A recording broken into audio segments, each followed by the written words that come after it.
Graça e paz, gente. Boa noite. Você pode levantar suas mãos aqui em cima assim, ó. Deus abençoe você, sua casa, sua família, seu lar, seus sonhos, seus planos. Por onde você passar, onde você trabalha, onde você tocar, onde você pôr os seus pés, que o Senhor te abençoe. Pai, nós entregamos esta noite nas tuas mãos. Pai, nós celebramos neste lugar e adoramos o teu nome, pois não há outro além de ti. Santificamos o teu nome, pedimos: venha o teu reino, se derrama sobre nós, abre o nosso entendimento, fala ao nosso coração, Jesus, enche esta casa da tua presença ainda mais. Nós queremos receber do Senhor. Quantos podem dizer amém? Você já deu um sorriso para quem está aí do teu lado, aí o teu melhor sorriso, fala: que bom que você veio, não ia ser a mesma coisa sem você. É isso aí, dá um abraço 2 ou 3 aí, diga assim, ó, que alegria. Glória a Deus, glória a Jesus. Pode se assentar.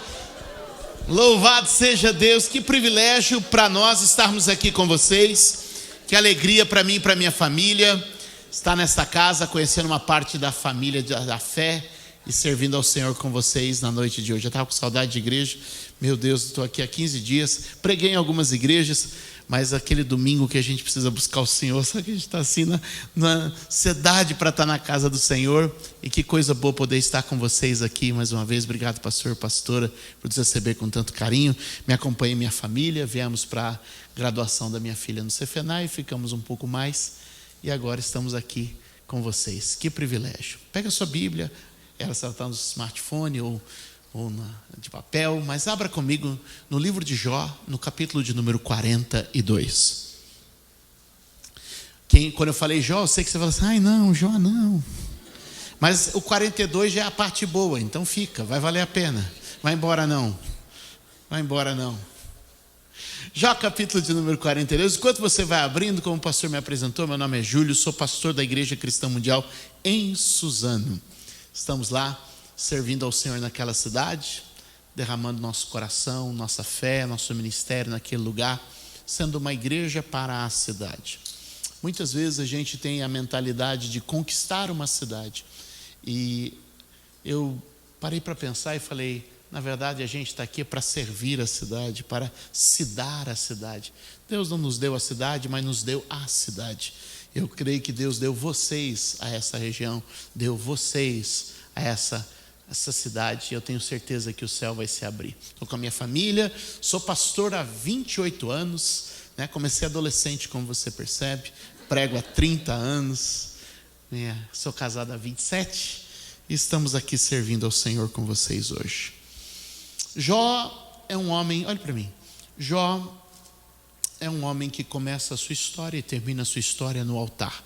Quando o pastor disse que pregou semana passada sobre o altar, eu fiquei confortável sobre a mensagem que Deus me deu. Jó começa o seu livro no altar e termina o seu livro no altar. Segure na mão de alguém perto de você, diga: altar nos tempos bons e altar nos tempos difíceis. O que te sustenta nas batalhas são os altares que você segue levantando na vida.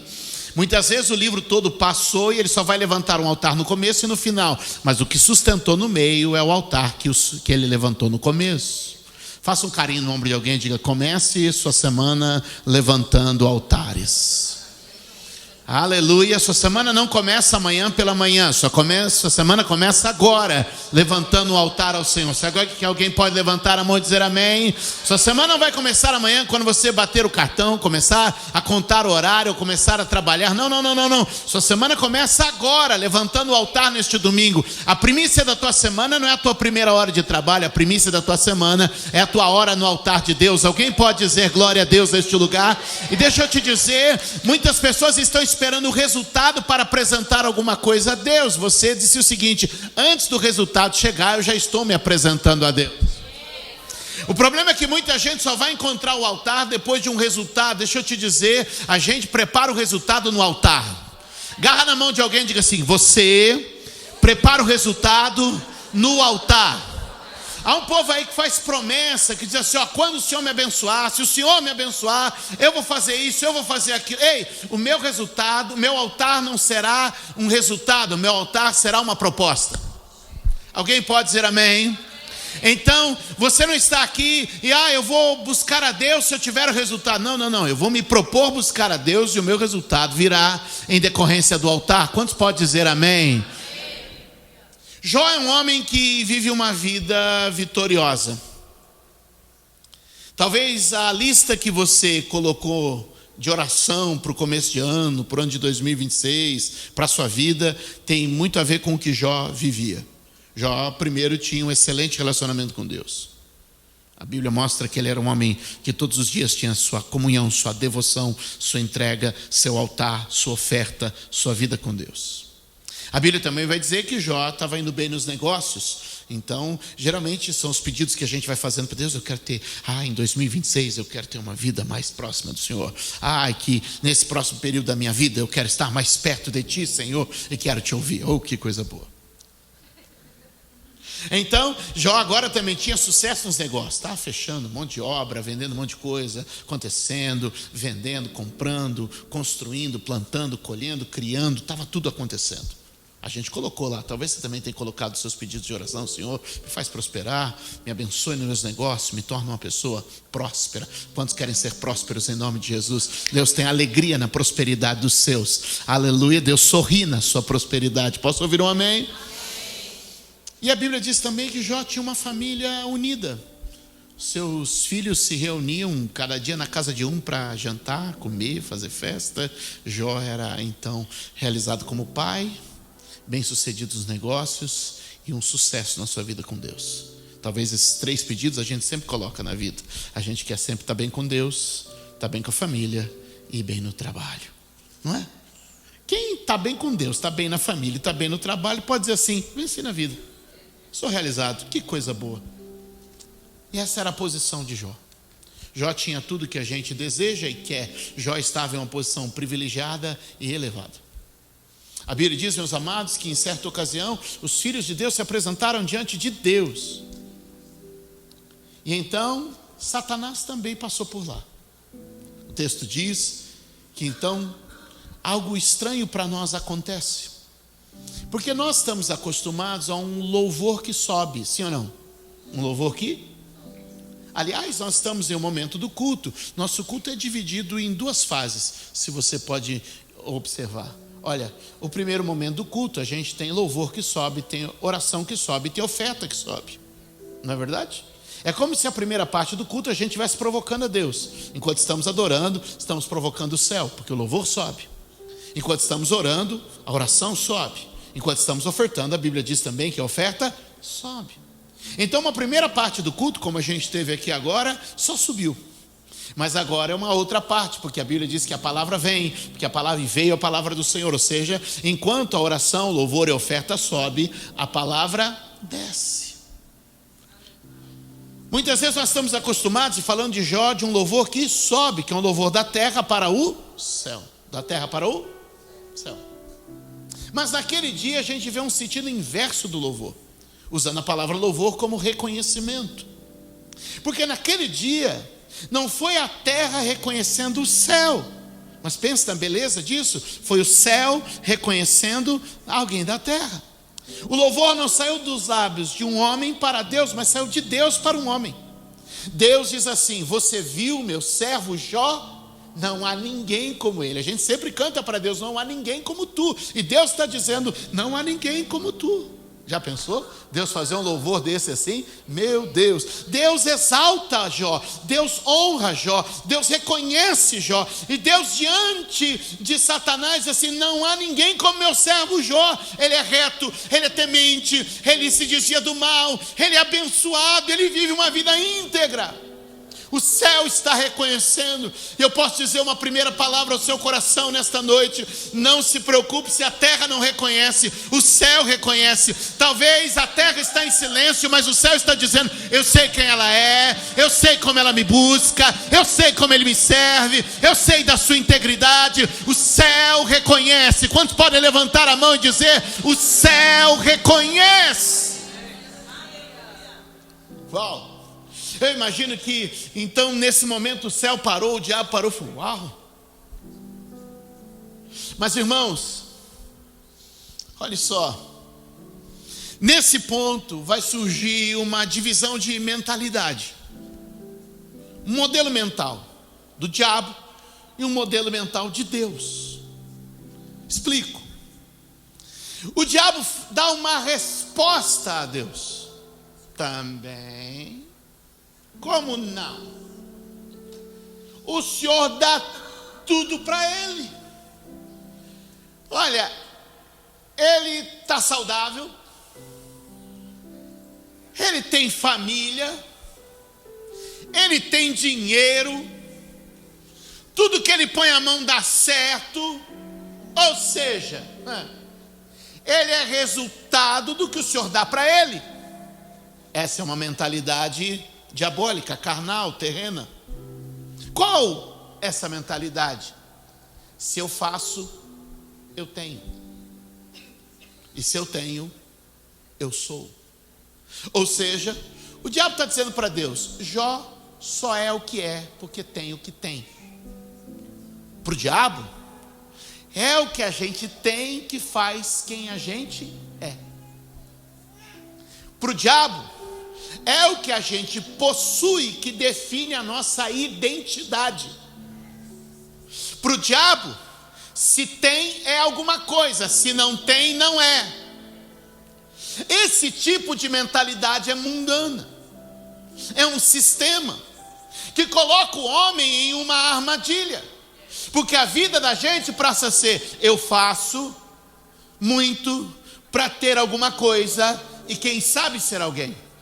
E então eu faço mais para ter um pouco mais, para quem sabe ser alguém mais.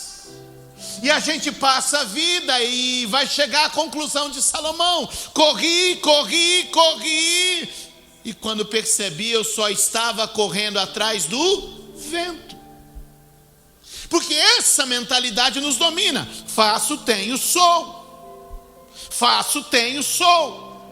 Então a gente faz isso no trabalho, a gente faz isso na família, a gente faz isso na igreja. E como a gente faz isso na igreja? Porque se eu fizer bastante na igreja, eu vou ter alguma coisa a mais. E se eu tiver alguma coisa a mais, eu serei alguém maior. Então a gente começa no fazer para tentar terminar no ser. E começando no fazer para tentar terminar no ser, a gente nunca é. Mas Deus vai dizer para ele: eu vejo diferente. Porque o modelo mental de Deus, a revelação do reino é diferente. No reino você não faz, tem e é. No reino primeiro você é. No reino primeiro vem identidade para depois vir posição e propriedade. Eu vou repetir isso aqui: no reino primeiro vem identidade, é quem eu sou. Depois vem posição e propriedade. O problema é que a gente se desgasta por posição e propriedade e esquece de ser quem a gente deve ser. Identidade vem primeiro. Agarra na mão de alguém e diga: identidade vem primeiro. Segura na mão dele e diga assim: tem muita gente cansada na busca de posição e propriedade. No trabalho a gente busca propriedade, na igreja a gente busca posição, e Deus nos convida hoje a dizer: se lembra que primeiro é a identidade. Alguém pode dar glória a Deus aqui neste lugar? Deus está dizendo: eu quero restaurar uma outra mentalidade. Alguém comigo? Pense comigo. Muitas vezes, amados, nós estamos nessa condição e Deus está dizendo: Jó não é porque tem. Jó tem porque é. Um princípio do reino é a identidade. Vamos repetir isso? Um princípio do reino é a identidade. Olha, você é filho de um Deus que é. Lembra quando Deus se apresenta a Moisés? Deus não disse: Moisés, eu faço. Disse? Não. Deus não disse: Moisés, eu tenho. Disse? O que ele disse? Eu sou. Embora Deus tivesse tudo e Deus pudesse tudo, Deus não se apresenta pelo que pode nem pelo que tem. Deus se apresenta por quem Ele é. Quando a gente resgata o princípio da identidade, a gente começa a se tornar mais firme. Porque as coisas que a gente tem e faz são abaláveis. As coisas que a gente tem e faz podem ser roubadas, podem ser eliminadas, podem ser mudadas, podem ser desatualizadas, podem ser descontinuadas, né? Você vai descontinuar seu trabalho. De que maneira? Você não vai trabalhar mais. A sua posição foi descontinuada dentro de nossa companhia. Meu Deus, que linguagem é essa? Deixa eu te dizer uma coisa: o que você faz pode ser interrompido, o que você tem pode ser roubado, mas quem você é, não há tempestade que arranque, não há vento forte que leve, não há ladrão que roube, não há ferrugem que consome. Alguém comigo aqui hoje? Levante a sua mão e dê glória a Deus, porque Deus está dizendo: eu firmo a tua identidade para que você se torne inabalável, eu firmo a tua identidade para que você se torne permanente. Eu sinto graça de Deus nesta casa hoje.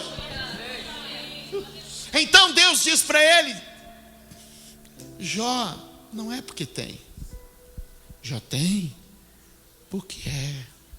O que ele vive, o que ele conquista, o que ele possui, o prestígio, a posição, o reconhecimento, é fruto de uma identidade firmada, que começa todos os dias no meu altar e na minha presença, me adorando, me servindo, se santificando, temendo o meu nome. Deixa eu te dizer, o que você está construindo hoje pode resultar em posição e recurso nos próximos dias da tua vida. Você não vai se arrepender de ter estado na igreja um dia sequer. Você não vai se arrepender de ter dado uma oferta uma vez sequer. Você não vai se arrepender de ter adorado, lido a Bíblia, participado de uma aula, de um retiro uma vez sequer. Sabe por quê? Porque ainda que aquilo naquele momento possa não ter trazido nenhum resultado, pode ter construído quem você é, e quem você é está avançando para o resultado que Deus tem na sua vida. Alguém, por favor, celebre a Deus neste lugar, pois eu sinto que hoje o Senhor está preparando esta casa para um tempo extraordinário.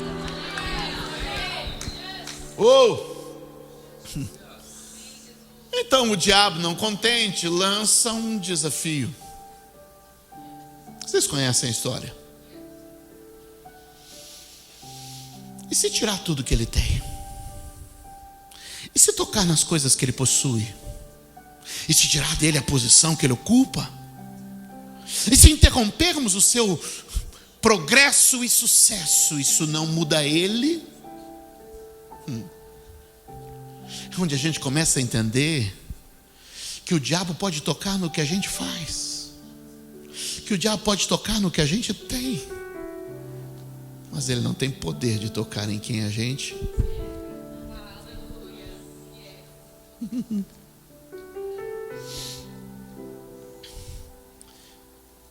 Então começa uma prova e uma tentação. Eu encontro as duas numa mesma ação, porque tentação e prova são duas coisas que caminham muito perto. Se você quer entender, eu vou tentar explicar de uma forma bem breve. Tentação é o diabo querendo tirar o pior de você. O bicho te tenta para o seu pior sair para fora. Mas provação é Deus muitas vezes usando a mesma pressão para extrair o melhor de você. Então a gente tem agora uma pressão que exerce por um lado uma tentação, pressionando Jó para que o pior saia dele.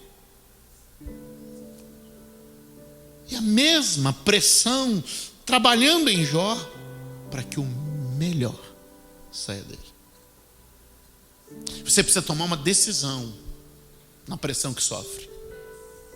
Você precisa tomar uma decisão na pressão que sofre. Ou essa pressão vai tirar de mim o meu pior, ou essa pressão vai tirar de mim o meu melhor. Alguém comigo? Quem sabe alguém aqui hoje está sendo pressionado, e o seu pior pode ser posto para fora, e o tentador venceu, mas o seu melhor pode sair para fora. E aquele que prova o coração daqueles que ama vai ser glorificado e exaltado. Portanto, nesse mesmo cenário que você está vivendo, o diabo pode se alegrar. O céu pode se alegrar. Quem está comigo aqui? E a partir daquele momento eu quero que você imagine, já que o pastor tocou aqui na questão do futebol, que o estádio estava dividido meio a meio. Que de um lado a torcida do céu, e do outro lado a torcida do inferno. E no centro do campo um homem sozinho, disputando com ele mesmo, lidando com suas dores e pressões. Alguém comigo? Alguém comigo? Esperando porque aquele homem iria pôr para fora. E o curioso é como ele vai expor. Porque está céu e inferno pela palavra de um homem. O que eu disse? Céu e inferno pela palavra de um homem. A maneira como você se expressa, as coisas que você diz, no momento da pressão, pode levantar a torcida de um lado, ou pode levantar a torcida de outro lado. O céu e o inferno, eu quero que você use essa ilustração. Um homem está no meio do campo, ele com ele, o seu melhor com o seu pior jogando. E por uma palavra, a torcida do céu pode levantar e gritar, ou por uma palavra, a torcida do inferno pode levantar e gritar. Deixa eu te dizer, não empreste a tua boca à murmuração e ao lamentar, mas entregue a sua boca ao louvor e à palavra da confiança, pois quando tu abre a tua boca com fé e confiança, o céu é exaltado, Deus é glorificado e o adversário é envergonhado. Deus hoje está dizendo: deixa a tua boca ser uma fonte de bênção, louvor e confiança. Deixa a tua boca celebrar e adorar o nome do Senhor. Não empreste a tua boca à murmuração, à amargura. A Bíblia diz, meus amados, que no meio daquela pressão, Jó recebendo pressão de todos os lados, inclusive sua esposa. E deixa eu abrir um parênteses para aqueles que criticam a esposa de Jó. Irmãos, aquela mulher num dia enfileirou 10 caixões e todos saíram de dentro dela. Então, se você não passou por 1/10 do que aquela mulher passou, faça as contas. Acho que você não deveria falar dela. As mães me entendem. Ela diz: tu ainda conservas tua integridade? E aí a gente faz uma análise. Ela está dizendo: não sobrou dinheiro, não sobrou família, não sobrou negócio, não sobrou prestígio, mas sobrou quem você é. O que ela está dizendo nesse texto é: só sobrou quem você é. Amaldiçoa, diz a palavra que você precisa dizer para pôr fim nisso. E ele olha para ela e diz assim: oh, eu recebi de Deus o bem, eu não ia receber de Deus o mal. Deus deu, Deus tomou, bendito seja o nome do Senhor. E a Bíblia vai então dizer, para corroborar o que eu estou dizendo, em tudo isso, Jó não pecou com os seus lábios.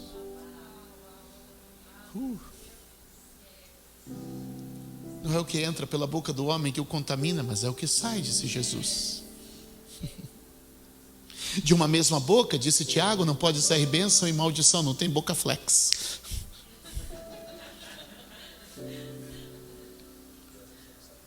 A geração de agora não sabe, né? Não entendeu? Tem gente mais nova que não sabe, cara. Não dá para amaldiçoar uma hora e bendizer na outra. Não dá para praguejar um momento e louvar no outro. Alguém comigo? A Bíblia diz que em tudo isso Jó não pecou com os seus lábios. Mas é melhor eu começar a pregar antes que a hora passe. Jó 42, é melhor a gente ir verso de número 1 e verso de número 2.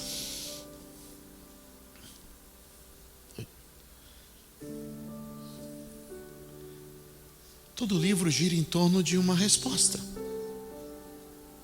O capítulo 1 trata do que Jó vai responder. E o capítulo de número 42 vai tratar da resposta de Jó. Em tudo isso, Jó não pecou com os seus lábios, mas no verso 42, a Bíblia vai dizer, verso de número 2, vamos ao verso de número 2, já direto: sei que podes fazer todas as coisas, e nenhum dos teus planos pode ser frustrado. Sei que pode fazer todas as coisas. Qual foi a resposta de Jó? E aqui a gente entende algo. Jó não era alguém que sentia, Jó era alguém que sabia. Há muita gente que hoje busca a fé do sentir, quando deveria buscar a fé do saber.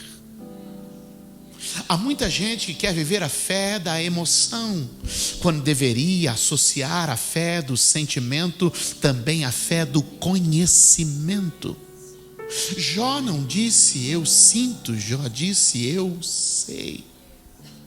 O problema é que muitos de nós sentimos quando deveríamos saber.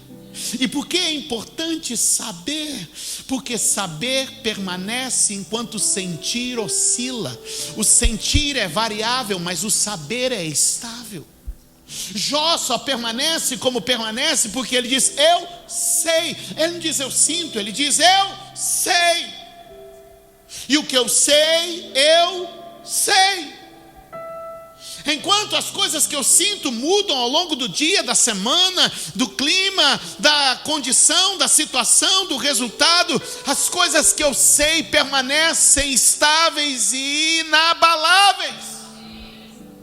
O segredo de uma vida cristã que permanece na prova e na tentação, o segredo de uma vida cristã que permanece na perca ou no ganho, porque tem muita gente que se perde com o que ganha, tem muita gente que se abate com o que perde. Deixa eu te dizer, o Senhor te trouxe aqui hoje para te lembrar: ganhando ou perdendo, sua fé permanece.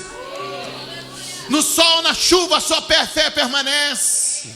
Vencendo ou perdendo, sua fé permanece. Ei, começando ou terminando, sua fé permanece. O texto é lindo, porque ele vai dizer eu sei. Sabe o que acontece, meus amados? Nem sempre a gente sente. E o problema de muita gente é que levou sua vida cristã a uma experiência de sentimentos, quando devia ser uma profundidade de conhecimentos. Alguém comigo? Sabe?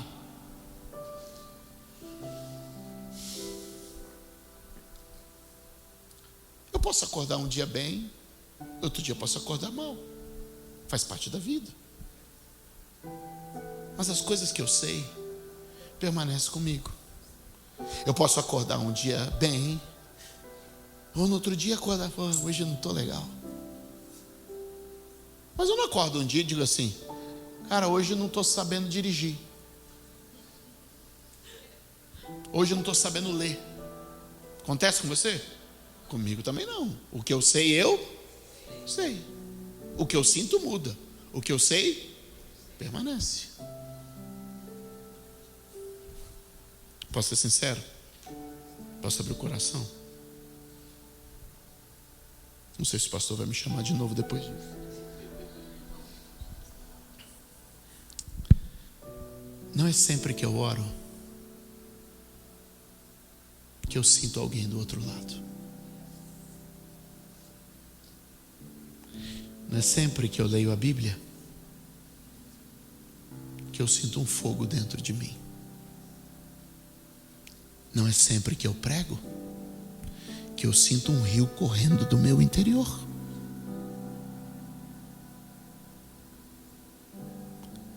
Mas embora nem sempre eu sinta, eu sei. Eu sei que sempre que eu oro, Ele me ouve. Eu sei que sempre que leio a Bíblia, ela me alimenta.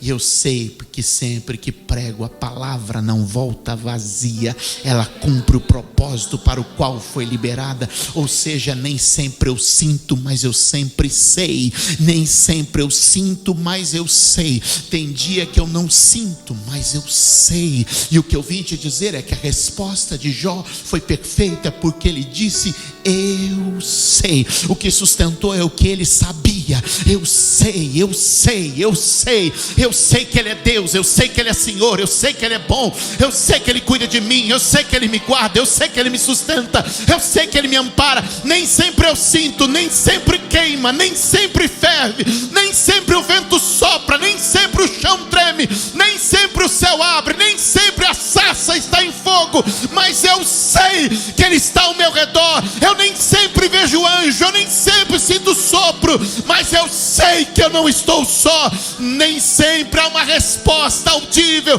nem sempre há uma emoção que me toma, mas sempre há um Deus que me ouve, sempre há um Deus que me socorre. Eu sei que Ele é.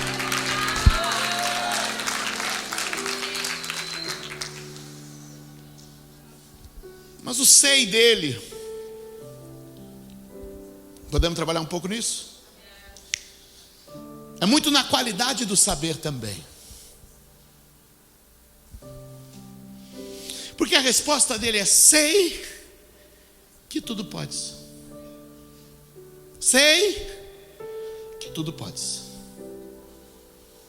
Então ele crê, como primícia, num Deus onipotente. Repete comigo: meu Deus, o meu Pai é onipotente. Ser onipotente significa que Ele pode tudo. Que Ele pode tudo.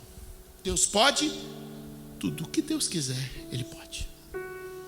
Deus pode. Deus pode curar, ressuscitar. Pode depositar 1 milhão na tua conta agora. Isso sempre provoca avivamento em todo lugar que eu vou. Em real ou em dólar, provoca um avivamento. Eis-me aqui, né, Senhor? Deus pode. Deus, é o que Jesus dizia: para Deus não é impossível. Jesus nos apresentou o Pai que pode tudo. Não há impossíveis para Ele. Se tu podes, tudo é possível que crer. Deus pode. Faz um carinho no ombro de alguém e diga assim: Deus pode. Deus pode. Deus pode.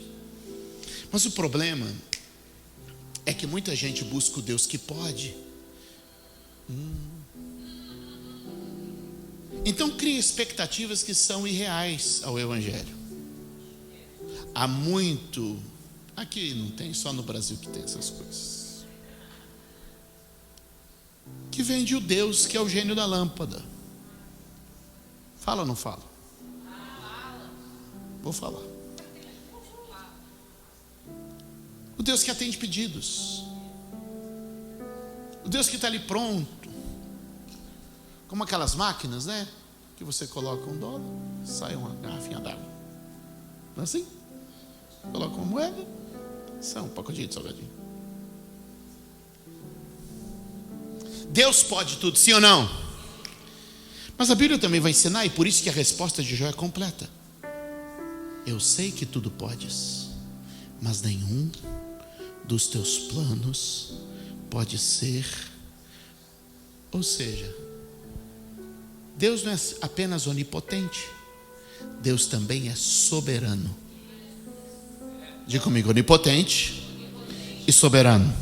De novo, vamos lá? Onipotente e soberano. Significa que Ele pode fazer tudo, mas só faz o que quer. Pode fazer tudo, mas só faz o que quer. Ele é Deus e fora dele não há outro, e Ele faz toda a sua vontade, diz as Escrituras. Ou seja, embora seja Ele onipotente, Ele só opera dentro do seu propósito. Significa dizer, estão comigo? Que podendo curar às vezes não cura. Podendo suprir, às vezes não supre. Podendo abrir, às vezes não abre. Podendo fechar, às vezes não fecha. Podendo livrar, às vezes não livra.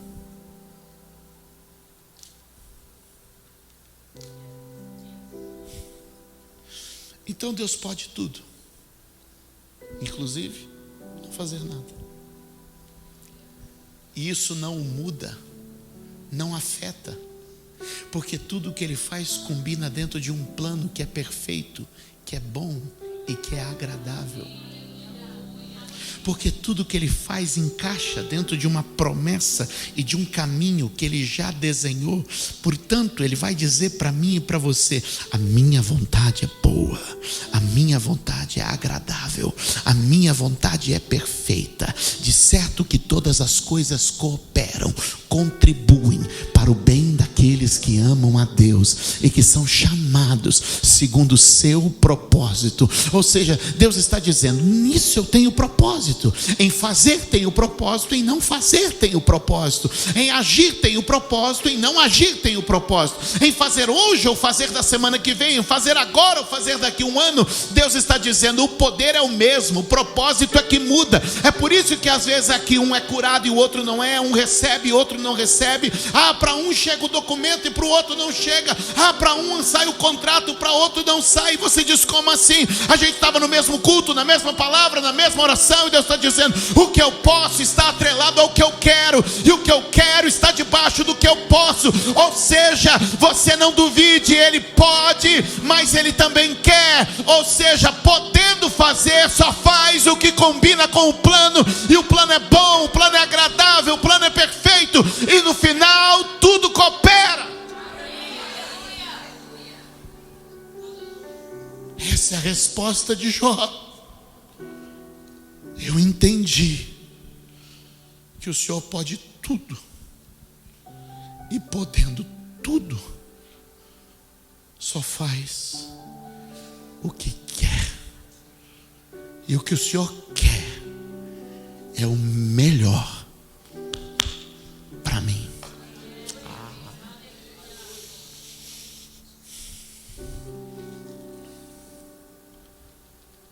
E é quando eu descubro Deus que é além do Deus que pode, eu descubro o Deus que tem plano, o Deus que quer. Então eu vou dizer: Senhor, eu te conhecia como Deus que pode, que podia me prosperar, que podia guardar minha família, que podia me sustentar. Mas agora, depois de tudo que eu passei, eu te conheço. Os meus olhos te veem.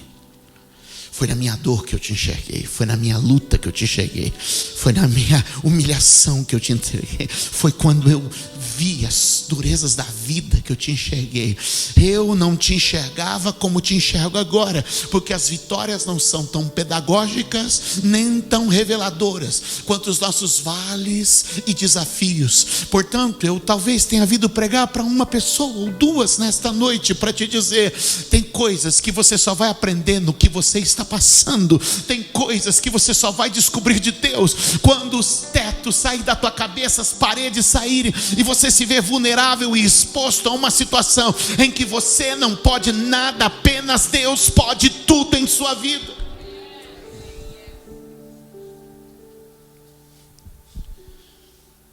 Então, meus amados, o que a gente vê é que um homem que teve sua condição abalada, mas não teve a sua posição afetada.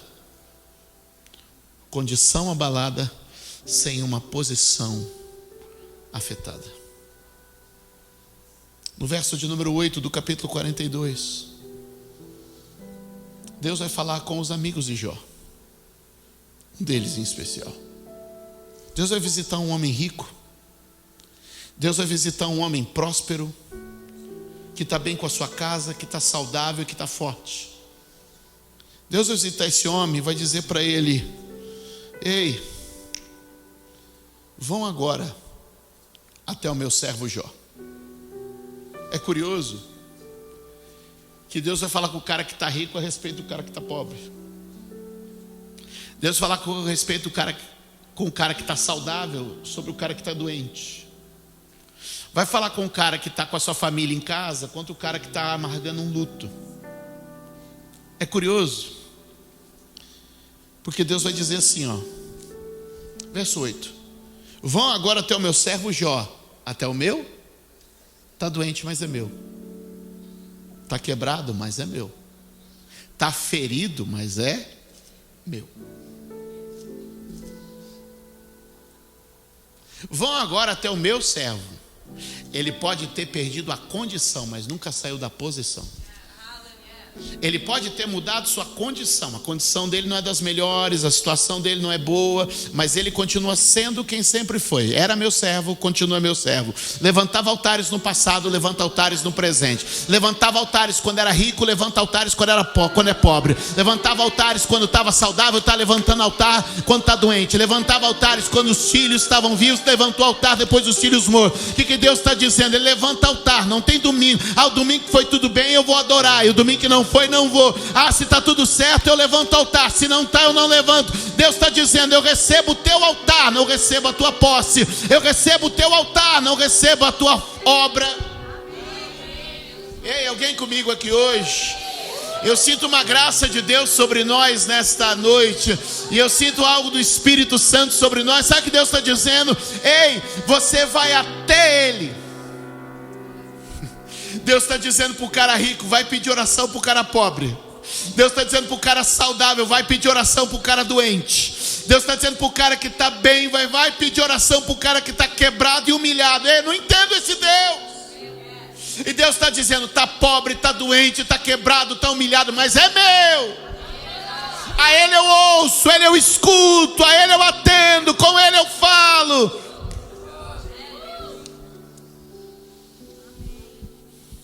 Preciso terminar. Olhe para mim. Deus te trouxe aqui hoje só para te lembrar: não é o que você tem, não é o que você faz, é quem você tem sido na presença dEle.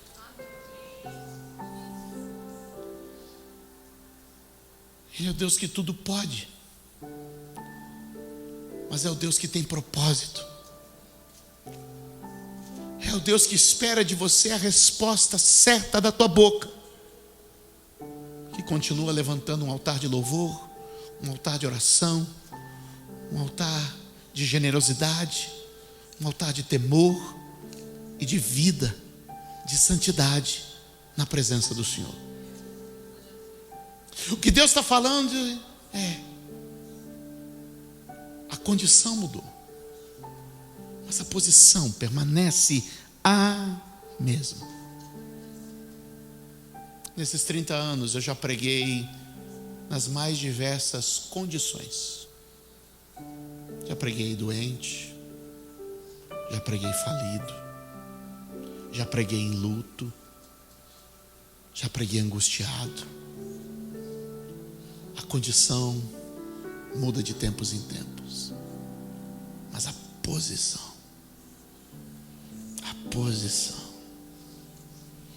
é essa que nos sustenta, é essa que nos habilita, é essa que nos prepara para a próxima estação da nossa vida, é essa que nos condiciona ao próximo degrau da jornada da fé. E eu quero te dizer: permanece na tua identidade, permanece na tua posição, ainda que os ventos mudem as condições.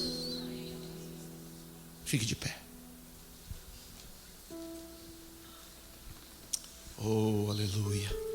Há uma presença de Deus aqui. Há uma presença do Espírito aqui. Aleluia. E a Bíblia vai dizer, meus amados, que no momento em que Jó começa a orar, o pobre orando pelo rico, o doente orando pelo saudável, é um senso de humor divino extraordinário. No momento em que Jó começa a orar, que ele volta para a sua posição do altar.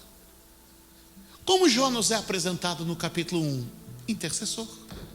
Intercedia pelos filhos todos os dias de manhã. Como Jó agora se apresenta no capítulo 42, intercessor, orando por seus amigos. E a Bíblia vai dizer que então Deus o tornou novamente próspero. Deus não lhe deu dinheiro, Deus lhe deu uma graça. Deus lhe deu uma graça. Estende as suas mãos assim, na atitude de receber. Deus não fez ele, não deu a ele dinheiro, Deus fez ele próspero. Sabe por quê? Porque Deus não transforma o que você tem, Deus transforma quem você é. E quando Deus transforma quem você é, o que você tem e faz será apenas uma consequência.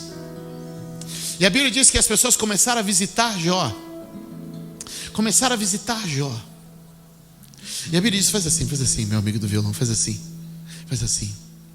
E aí a Bíblia diz que cada pessoa que chegava lá, Jó colocava uma moeda na mão dele.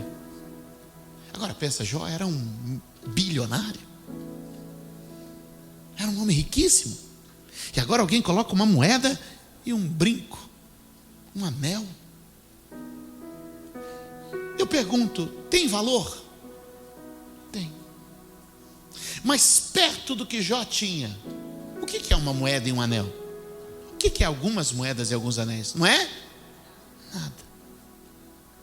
Mas deixa eu te dizer, o problema é que a gente chama o pouco de nada.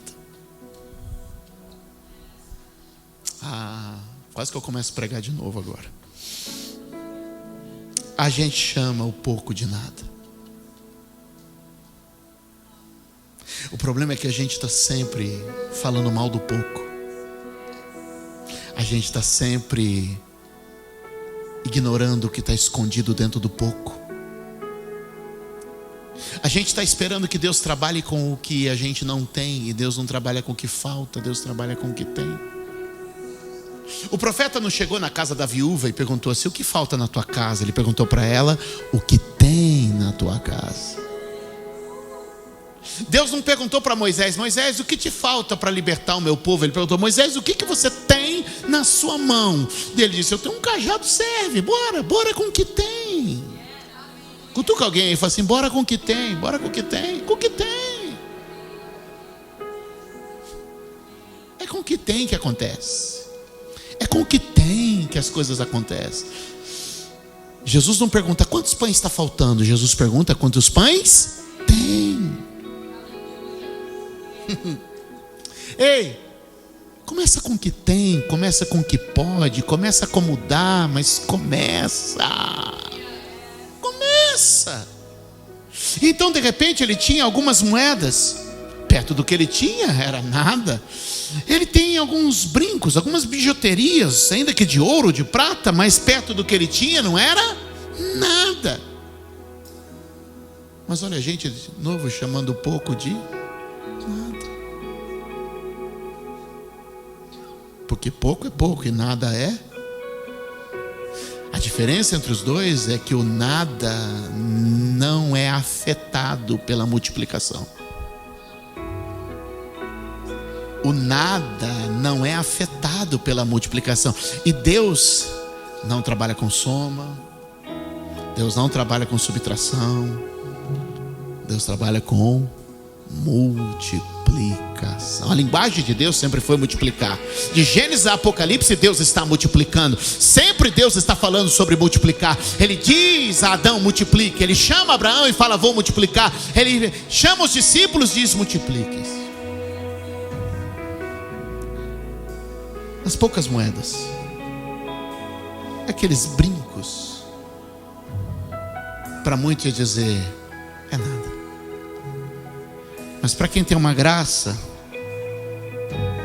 é a semente de um novo começo. Se você me permite, deixa eu ser profeta na sua vida por um minuto. Talvez você está dizendo: não sobrou nada. E Deus está dizendo: o que tem aí na sua mão é a semente de um novo começo. Não sobrou nada do meu casamento, tem a semente de um novo começo. Não sobrou nada do meu ministério, é a semente de um novo começo. Não sobrou nada do meu negócio, é a semente de um novo começo. Não sobrou nada da minha família, é a semente de um novo começo. Você não pode ignorar o poder de uma semente. Sabe o que eu posso te dizer? Guarde isso aqui, talvez isso ajude você a entender. Dá para contar quantas sementes tem dentro de uma maçã, mas é impossível contar quantas maçãs tem dentro de uma semente. Eu vou repetir isso aqui. Dá para contar quantas sementes tem dentro de uma maçã, mas é impossível contar quantas maçãs, quantas macieiras tem dentro de uma semente. Ou seja, Deus está te dizendo: o pouco que sobrou é apenas a semente do novo começo e do altar que você vai levantar de adoração ao Senhor. Bem ou mal, o Senhor está te dizendo: ei, você vai recomeçar da melhor maneira. Ei, o Espírito Santo está neste lugar. A graça de Deus está aqui. E eu quero repetir as palavras do próprio livro de Jó, porque a Bíblia vai dizer assim, em Jó capítulo de número aleluia, Jó capítulo de número 8, no verso de número 7: o seu começo parecerá modesto, mas o seu futuro será grande em prosperidade. Eu quero dizer para você, aleluia, Eclesiastes 7:8: o fim das coisas é melhor do que o início delas, e o paciente é melhor do que o orgulhoso. Vai terminar bem, porque o fim é melhor que o começo. Quantos podem dar glória a Deus? Oh, aleluia.